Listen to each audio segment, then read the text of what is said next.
20 by 25 by 4 right here at the indoor air handler.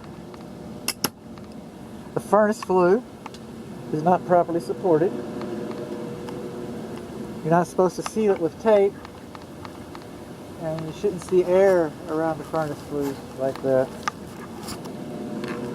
Primary drain line does not have a P-trap and it's not insulated.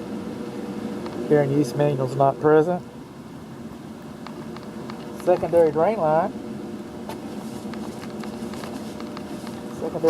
does not discharge into an obvious location, I don't believe.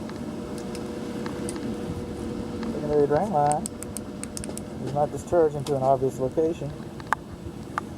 We'll go around and look at that. I've got a second opinion about that. Yeah, crazy electrical circuit up here. It goes to something, we don't know.